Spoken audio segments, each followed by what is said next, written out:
Well, hello folks, welcome to the channel. I'm the Custard Prophet and we're back here for this Tennis Manager 23 save with Crusty Bun at the Custard Academy. Now, as you can see, in terms of finances, things are going really well. Unfortunately, on the court, it is not so good. We're trying to get Crusty used to this top tier of tennis. So he's playing at the ATP Masters 1000 events, in the 250 events, the 500s, and all those in between, and he's finding it tough. He's finding it really tough. So I want to talk a little bit about how we've been doing, because we've gone on quite a long way. I want to talk about the problem that seems to be, or the reason that Crusty doesn't seem to be winning too many of these matches, and also we want to talk about the academy infrastructure and what do we upgrade next. Now we've got a load of money coming in. What's the next priority? But we also have a tournament that we're going to be playing. I expect us probably to get knocked out in the first or the second round. That's been the plan. That's been part of the course at the minute. But let's go and have a look at how things have been going for Crusty. So we've moved on about a month and a half, and Crusty's first tournament he played in the clay court season wasn't actually on clay, but he was the top seed in this MTL Pro 125 event. Actually, he did really well here. Got through the first round match against Elias Ymer from Sweden, 6-4, 6-1.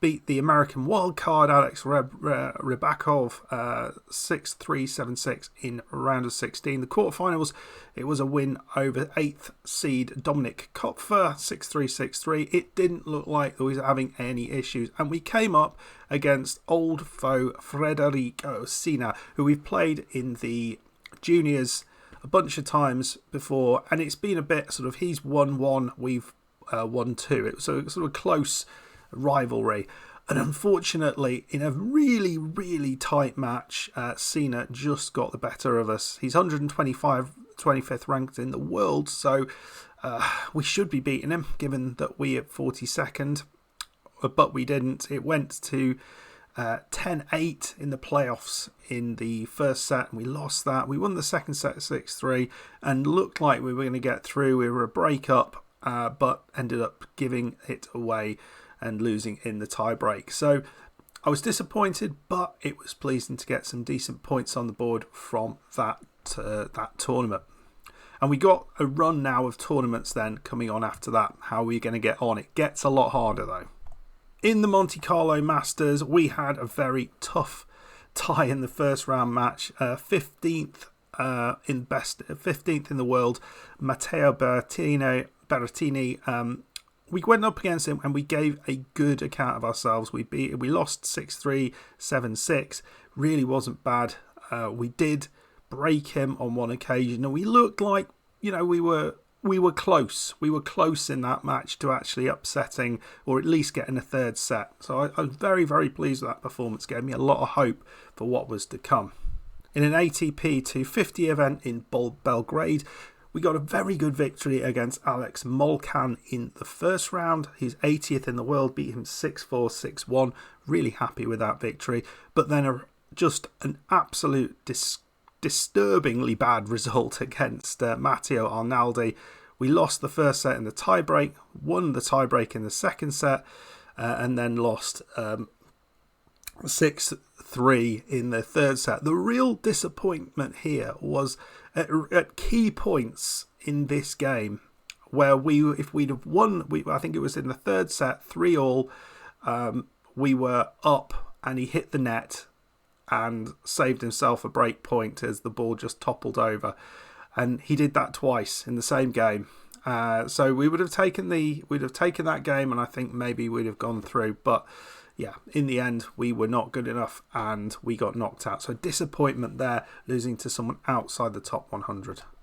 In the ATP Masters event in Madrid, we beat Hamed Medjajevic, who is 86th ranked qualifier, 6-4, 7-5. Very good result. And then played Rafael Nadal in the next round and lost 6-3, 6-4. But we got breaks against him. We played superbly well against Rafael Nadal. And actually we were break up in the second set and just didn't quite manage to hold on to it. But yeah, I was pleased with how he played there. So I wasn't too disappointed in getting knocked out there. And then the last event that we've played in Bordeaux, this was a Challenge Tour Pro 125 event. Beat Pedro Martinez 6-2, 6-2 in the first round, but then lost to Alex Molcan, the player that we'd just beaten relatively comfortably a couple of tournaments ago. First set was we got the victory, and then he came back and won the second and third set 6-3, 6-3. So very disappointing that was. And again, we're struggling to go deep into tournaments, irrespective of the quality of the tournament, which is a bit of a problem. So we are out in Italy at the minute, and this is who we're going to be playing in the first round here. It's Cristian Garin of Chile. It's going to be a tough one. If we get through that, we have to play the third best player in the world. So it's going to be tough whatever happens. We're 39th, which is pretty good. But if we can get through that first match, it will be a very good thing for us to do, because we will get a decent chunk of points back, and we're losing 50 points for this from last year, so it'd be kind of good to pick up 45 points if we can. But this is going to be a real challenge to get through against this Chilean player. This is what Crusty looks like at the minute. He is currently on medium shape, so it's all right. We're just about there, I think. His technicals are certainly coming up. Physicals are good. The problem, I think, are some of these things here. Things like the killer instinct and fighting spirit, I think, are really causing us trouble. And there's no way of increasing those at the minute. And just as a little aside as to why we seem to be losing matches, I was sort of looking into the stats of the last few matches. And one of the statistics that jumped out at me, well, whilst I was playing, I was sort of thinking about this, and it's been a general problem, recently for Crusty, and that is actually converting break points. What is super, super disappointing, in none of the games that Crusty's played in has he converted anywhere near 50% of the break points he's got. Everything has been below 40%, and most of the time below 30%. So he's only able to convert 1 out of every 4 break points he gets. Whereas the people playing him are actually, in many of the games, a lot higher, 50% or upwards. So he's not dealing with these key points very effectively. This is where the problem lies. He's getting the break points. He had 16 break points against Arnaldi, the 119th ranked player that he lost to in the Belgrade Open, and only converted 4 of those. That's pretty terrible. He actually had 7 break points against Berrettini, with Berrettini only getting 3 break points against him, and that was a number 15 in the world. So you think about that. Crusty's not getting outplayed. He's getting his chances. He's just not making the most of it, and that's the disappointment. So how do we get around that? What do we do about that? Because I really don't know. The difficulty is this.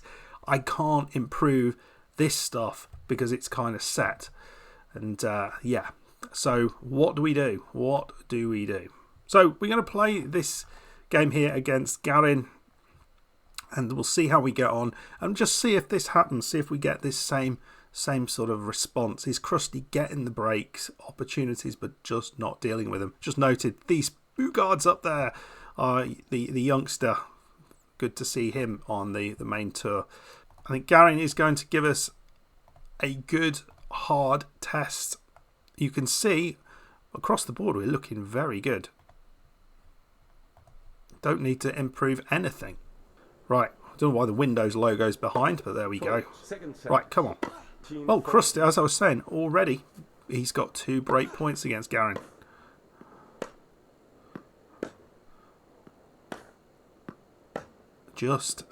And, you know, it's not it's not exclusively that Crusty is losing all of them. He's playing reasonably well in many of them, but there are mistakes like that we're seeing a lot of, and then there is brilliant play from the opposition. So that was it was a good volley there, but a better shot down the line, he could have been away. So 2 break points already failed to be taken there. So it's a problem. Well, the very next game, after Garin wins that one, Crusty is giving away lots of break opportunities. And he's giving it straight back to Love. You see, this is the story of the problem, and I don't know what to do about this. Well, he's 5-2 down, 30-40 down here on his serve. It's a break, and it's a break point, set point.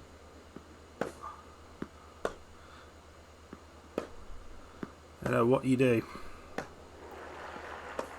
Crusty really, that's a lovely shot. So he has got at least one break back there.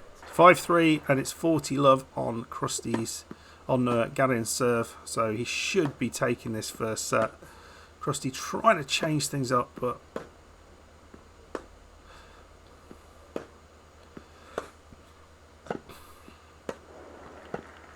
dreadful volley. It's a bit of a volleying is not where he's strongest, and it is an area we are trying to upgrade a little bit. 6-3 is not a bad result. We got a couple of break points in those first games. Didn't make the most of it. It could have been a very, very different game if he had. Right, let's see what we do in set number 2. Well, very, very positive start. Crusty won the first game, and he's Love 40 up in game number 2 on Garin's serve.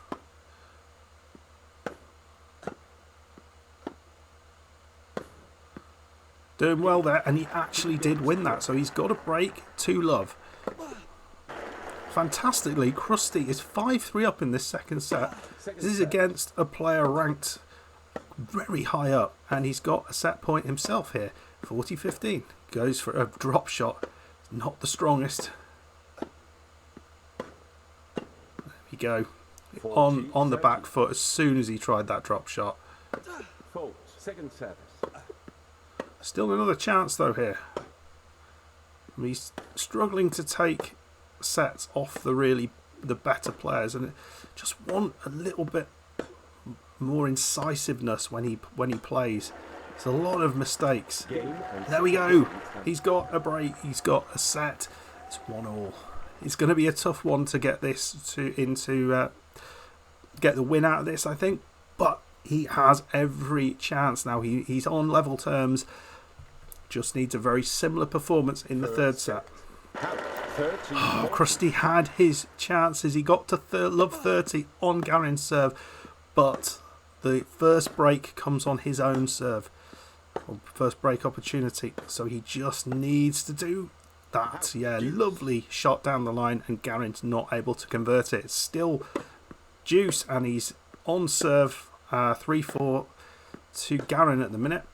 Garin has himself a match point, but it's still on serve. So if Crusty can hold this, and take it to hold this game, he could easily lose. Oh, he's on the line. He's on the line. Wow. Advantage. It's the same thing with 6-5 in the third set. Crusty here. He's got another match point to face, and Garin's put it into the net. So we are going to just change one thing, the intensity level on key points. I think we're going to just up that, because I think we need that. Right, let's see what we can do here. Advantage. Still, no. Just love to take this to a tiebreak and then just see what happens. You'd still think, whatever happens, it's at the minute, even if Crusty gets this, he's still going to be the second. Oh, it's gone long. It's gone long, and Garin gets the win. Looking like a robot there. No emotion on his face. So Crusty loses it, but he loses it well. That is a much, much better performance against a very, very good player. So I think there's a lot of good things in there. We just need to keep getting wins against those players who are slightly lower down the ranking, because we are losing a few of them, and we need to get a run together as well. Weren't able to get really make any headway here. We'll have dropped down the rankings as well. As you can see, infrastructure wise, we are going to make a change. We've got a little bit of money to deal to put that change in. I think what we need to do is, because we are going to play on hard courts later on in the year, you get a little bonus if you've got this upgrade. So I think this is what makes sense to do. But so we will do that. Spend a little bit of money there. It's going to upgrade our sports centre a little bit further. I don't think we're far away now from getting a second player into the academy. I think we've got the finances to do it. We have the space in the academy to do it.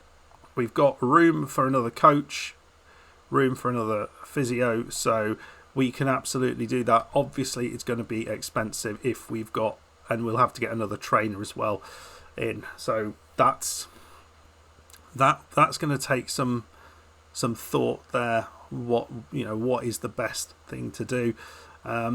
We haven't got a scout at the academy either, so that's a bit of a problem. We might have to go for players that we are aware of rather than players who we have scouted. That's difficult. I think we possibly need to bring a scout in. Maybe that's something we'll do first of all, then target a couple of players that we're aware of. Maybe go down that route. I'm not sure. Anyway, folks, it's good and bad. I think Crusty is kind of forcing his way to the surface here. He does look like he's battling now.